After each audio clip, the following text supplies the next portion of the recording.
In today's video, I'm going to teach you how to send a Google Meet link via WhatsApp using a PC. This process is straightforward and we'll go through it step by step to ensure everything is crystal clear.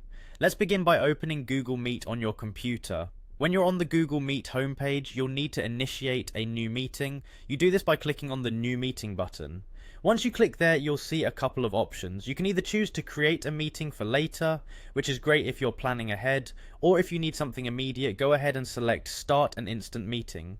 Whichever option you choose, you'll be provided with a meeting link that you need to share with your contacts. Make sure you copy this generated meeting link as it's the key element you'll be sharing on WhatsApp. Next, head over to WhatsApp Web or launch the WhatsApp desktop app on your computer. If you're not logged in yet, you'll need to do a quick QR code scan from your smartphone. To scan, open WhatsApp on your phone, go to the settings menu, find WhatsApp Web or desktop, and aim your phone's camera at the QR code displayed on your computer screen.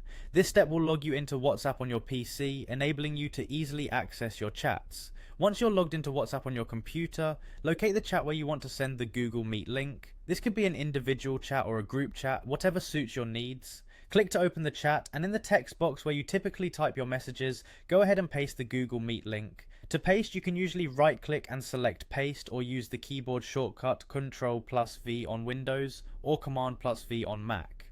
After pasting the link into the chat box, hit the enter key on your keyboard. This action will send the link to your intended recipient instantly. The good thing about this method is that it's very user friendly. Once your friend, colleague or group member receives the link, all they need to do is click on it and they'll be directed straight to your Google Meet call. This straightforward process allows for seamless communication and scheduling, especially when you're coordinating virtual meetings with multiple people. It's an effective way to invite participants without additional fuss, keeping everything organized and consolidated within your existing WhatsApp conversations. I hope this tutorial helps make your virtual meeting planning as smooth as possible. Thank you for watching, and remember to like or share if you found this video useful. Happy meeting!